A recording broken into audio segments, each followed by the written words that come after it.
وزارت لازم وولد السماوات المستعان إليك المستقى عليك المعول في الشدة والرخاء. اللهم صل على محمد وآل محمد أولي الأمر الذين فرضت عليهم طاعتهم وعرفتنا بذلك منزلتهم ففرج عنا بحقهم فرجا عاجلا كريما كلام البشر وأكرم يا محمد يا علي يا علي يا محمد الفعال فإنكما كافيان وانصراني فإنكما ناصران يا مولانا يا صاحب العصر والزمان الغوث الغوث الغوث أدركنا أدركنا أدركنا السعادة السعادة السعادة العجل العجل العجل برحمتك يا أرحم الراحمين بحق محمد وآله الطاهرين الحمد لله رب العالمين والصلاة والسلام على رسوله الكريم وخاتم النبيين أبي القاس أبي محمد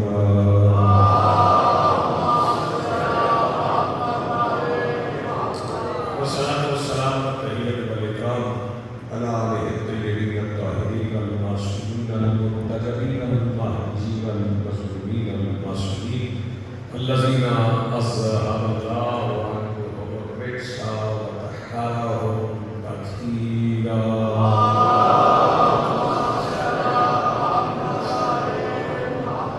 ولعنة الله على أعدائهم ومنكر فضائلهم من يومنا هذا إلى يوم الدين. أما بعد قال الله تعالى سبحانه في كتابه المجيد بسم الله الرحمن الرحيم إنا أعطيناك الكوثر فصل لربك وانحر إن شانئك هو الأبتر. سلام عليكم.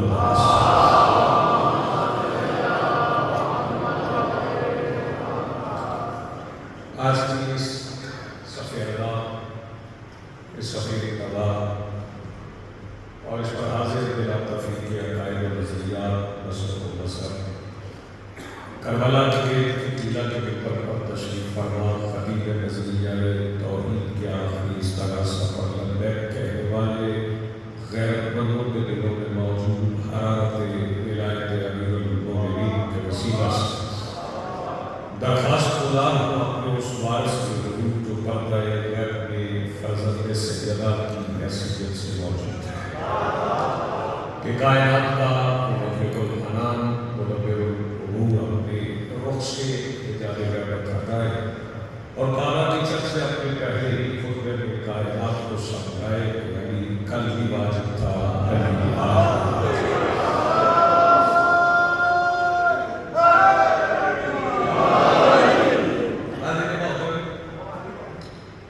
آپ کافی دیر سے مجلس میں حاضر ہیں.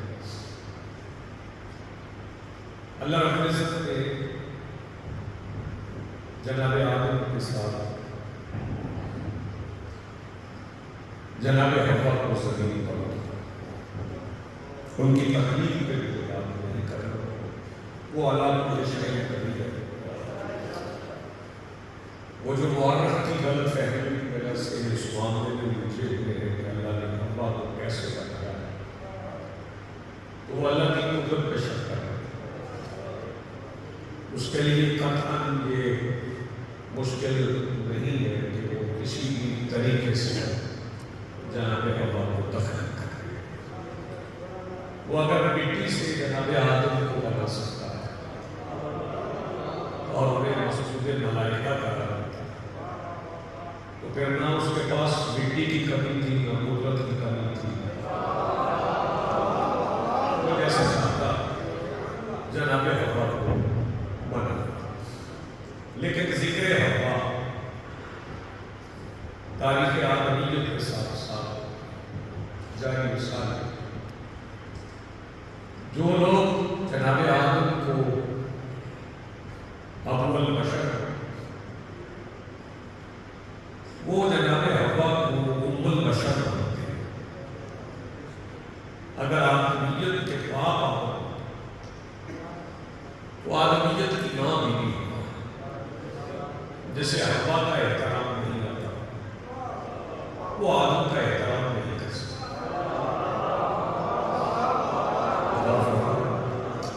چونکہ وقت اتنا زیادہ نہیں کہ میں تعلیم کے ایک فرق کا تقسیم کروں. یہ تو زوجات تھی، کیونکہ جناب آدم کی ماں ہی نہیں تھی، ورنہ ذکر آدم کی ماں کا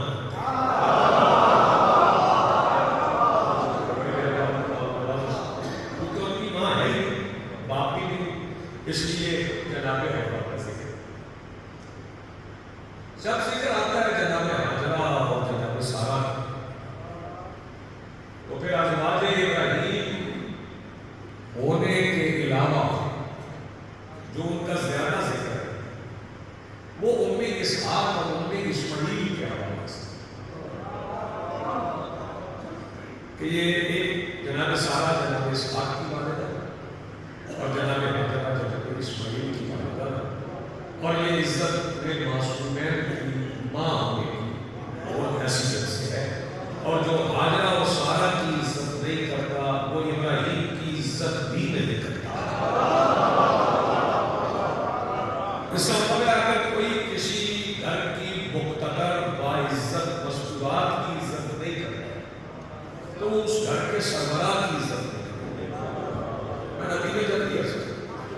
اگر کوئی جناب مریم کی عزت نہیں کرتا تو وہ جناب عیسیٰ کو نبی بھی مان لے تو فائدہ نہیں.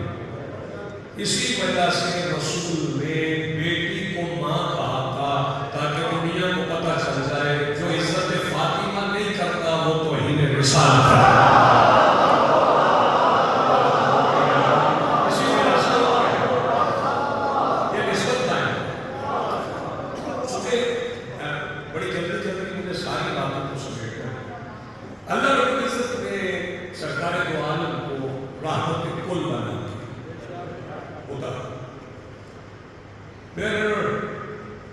پتھروں کی عزیزتیں اپنی جگہ،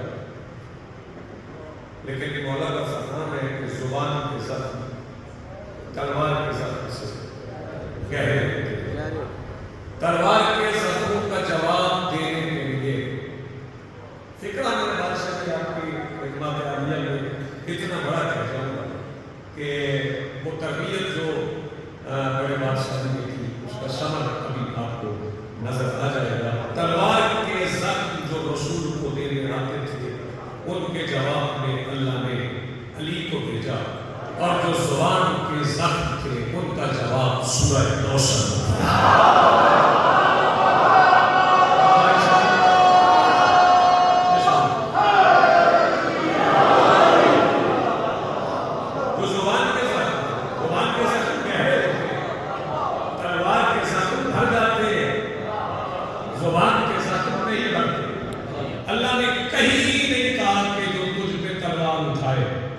وہ بے اولاد ہے. اللہ فرمائے، اللہ نے کہیں نہیں فرمایا جو تیرے ساتھ جنگ کرے وہ بے اولاد. فرمایا کہ نشانی کا ہو والابتر، جو تجھے بے اولاد کہے، تو جو تجھے بے اولاد کہے وہ خود بے اولاد ہے.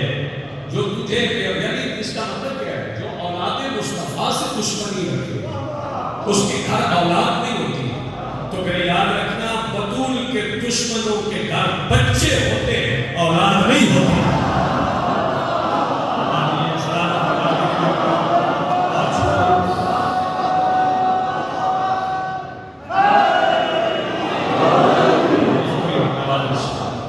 اور پھر اللہ نے آپ جی سلام کریں، اللہ نے جیسے شہزادی کو بھیجا، جناب آدم کی خلقت کا پورا حال پڑھنے والے نے بیٹی سے بتایا، انگی سکھایا، الگ الگ پورا حال جناب آدم کی خلقت کا اللہ نے بیان کر دیا. جناب مریم سے ہونے والی معبد کے اندر کی باتیں، بیت المقدس کے اندر کی باتیں جو صرف ابراہیم اور مریم کے درمیان تھی، وہ قرآن میں نازل کر کے ہر کس و ناقص تک پہنچا دیا. میں نے عیسیٰ کو ایسے بنایا، میں نے آدم کو ایسے بنایا، میں نے سارہ کو اسحاق ایسے دیا، میں نے حاجرہ کو اسماعیل ایسے دیا. سب بتا دیا، ایسے ایسے بنایا، ایسے ایسے بنایا، ایسے ایسے بنایا. لیکن جب بات حسنین کی ماں کی گئی پھر خلقت کی بات ہی نہیں فرمایا اِنَّا أَعْطَيْنَاكَ الْكَوْثَرَ، عطا کے بعد ہم نے آپ کو الکوثر عطا ہے۔ عطا سے آگے اگر کوئی تراشی لے گا تو وہ توہین سے جلا کرے گا۔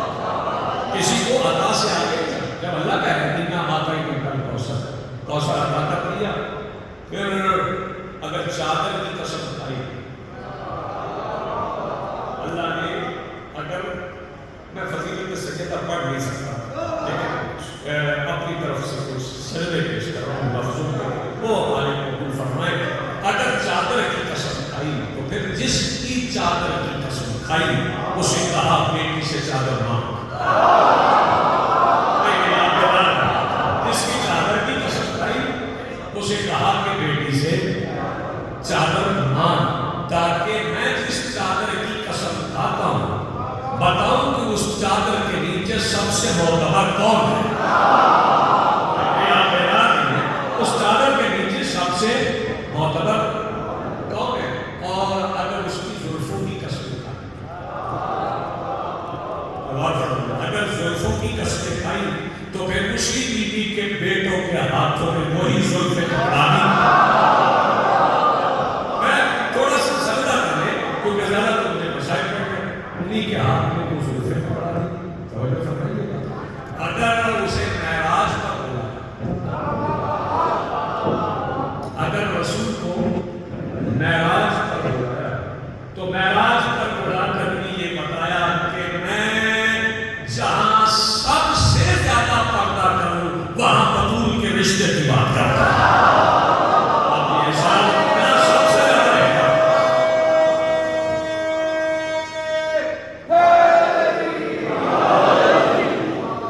اور پھر جب قرآن اتارا تو اس میں بیوی کے قصیدے ہوتے،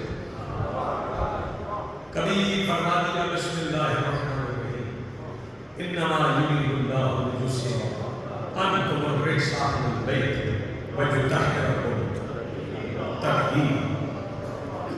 ایک عجیب فکرہ، اسے قبول فرمائیں۔ کیا فضیلت سیدہ، اللہ نے بیوی کے کنہ کو کم میں چھپا دیا۔ اس کے بعد اس کے الگ سے گفتگو کی ضرورت ہے۔ بیوی کے کنہ کو کم میں چھپا دیا۔ یہ اس پہ داد نہ بھی ملے تو اس پہ غور ہوگا چاہیے۔ یہ ذرا وعدہ کر رہے ہیں کہ یہ جو میں کنہ اور کم کی بات کر رہا ہوں اس پہ آپ غور ضرور فرمائیں۔ اچھا اگر بیوی کی فضیلت کی بات کی توجہ فرمائیے گا تو پھر اللہ نے ایک اعلان کیا کہ بیٹی کے رشتے کا فیصلہ باپ نہ ہو تو پھر دادا، دادا نہ ہو تو پھر باپ۔ یہ ایک سلسلہ اللہ نے ایک قانون شریعت ہے۔ تو یہ قانون شریعت پڑھ کے کچھ لوگ میرے رسول کے پاس آگے وہ بولنا چاہتے تھے اور رسول جانتے تھے کیا بولنا چاہتے تھے۔ میرے رسول نے فرمایا نہیں، بولنا نہیں، کہنا بھی نہیں۔ انہوں نے کہا کہ جو کہنے ہیں وہ آپ کی شریعت کے مطابق۔ سرکار نے فرمایا کیا شریعت کے مطابق؟ انہوں نے کہا کہ آپ کی شریعت کا فیصلہ ہے کہ بیٹی کے رشتے کا فیصلہ باپ کرے۔ سرکار نے فرمایا ہاں میری شریعت کا فیصلہ ہے کہ بیٹی کے رشتے کا فیصلہ باپ کرتا ہے، لیکن جس بیٹی کی بات تم کرنے آئے ہو اس کے رشتے کا فیصلہ وہ کرے گا جو کسی کا باپ نہیں۔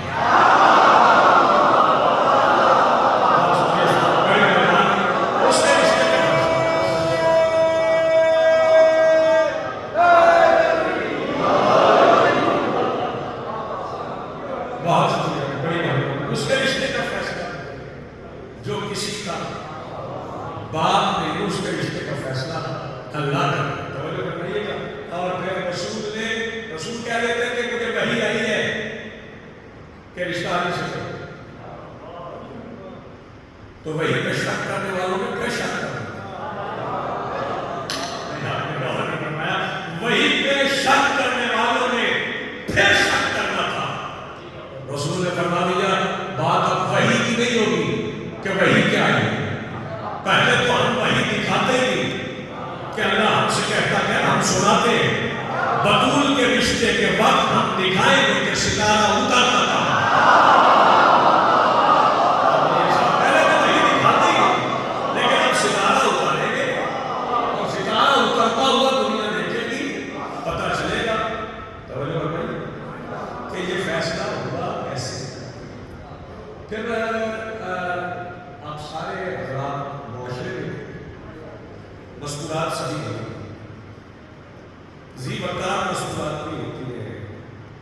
عزت والی مستورات بھی ہوتی ہیں، بلند مرتبہ مستورات بھی ہوتی ہیں، پڑھی لکھی مستورات بھی ہوتی ہیں۔ کوئی ڈاکٹر مستور جس کے کلینک کا بورڈ بھی لگا اس پہ ان کا محترمہ کا نام بھی لگا، جب ان کا اعلان ہوا زیادہ تر انتقال نہیں ہوتا تو پھر اعلان کیا ہوتا ہے؟ فلاں کی بیٹی، فلاں کی سرکار، فلاں کی والدہ، فلاں کی بہن، فلاں کی زوجہ، یعنی کہ مردوں کی نسبت سے اعلان مردوں کی نسبت سے توجہ فرمائیے۔ شہر کا اعلان ہے تو شہر کی آبادی کتنی ہے؟ مختلف آبادی ہوتی ہے، زیادہ مساجد میں اعلان ہو گیا تو مردوں کے حوالے سے ہوگا کہ فلاں کی زوجہ، فلاں کی بیٹی، فلاں کی والدہ، فلاں کی بہن۔ اللہ نے بھی ایک ایسی آبادی میں اعلان کیا جو آبادی گنی نہیں جاتی، پتہ ہی نہیں وہ آبادی ہے کتنی، انگنت فرشتے ہیں، فرشتوں میں سے کسی نے پوچھ لیا اللہ یہ چادر کے نیچے کون ہے؟ اللہ نے اعلان کرنا تھا، اللہ نے کسی مرد کا نام ہی نہیں لیا، فرمایا ہم فاطمہ۔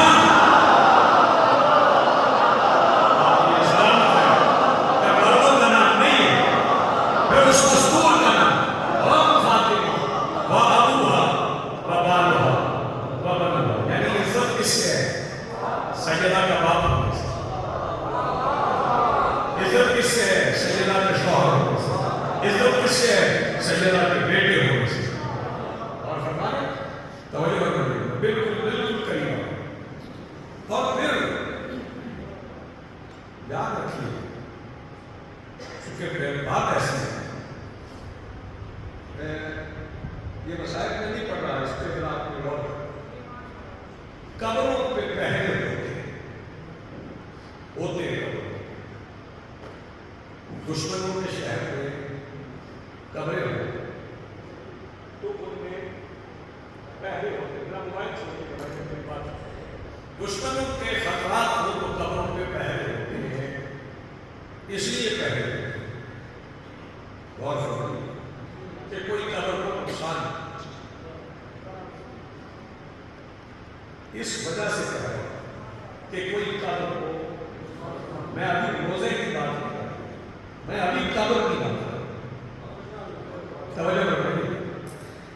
لیکن جہاں غور فرمائیے قبر کی حفاظت کے لیے پہرا نہ ہو، میری مخدومہ کی قبر پہ جو پہرا ہے وہ حفاظت کے لیے نہیں ہے، اس پہرے کو سمجھیے کہ وہ پہرا کیا ہے، اس میں پہرا وہ پہرا کیوں ہے؟ آج بھی کچھ لوگوں کو لگتا ہے کہ بطول قبر سے اٹھے گی اور کہے گی علی واجب ہے، یہ پیغام ہے سیدہ، یہ سیدہ کا پیغام۔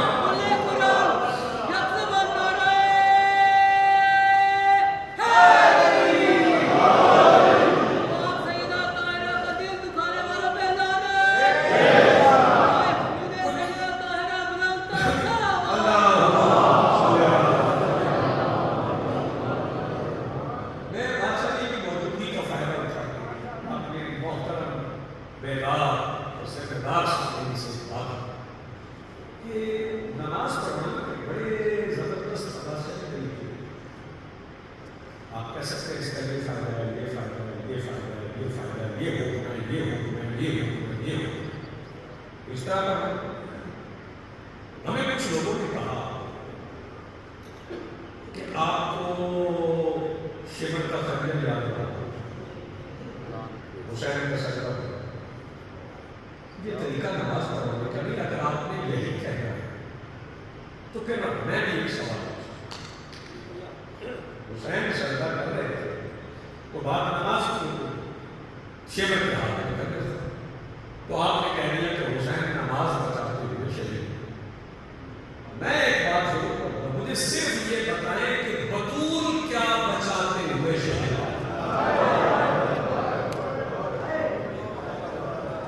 سیدہ علی بچاتے ہوئے شہید،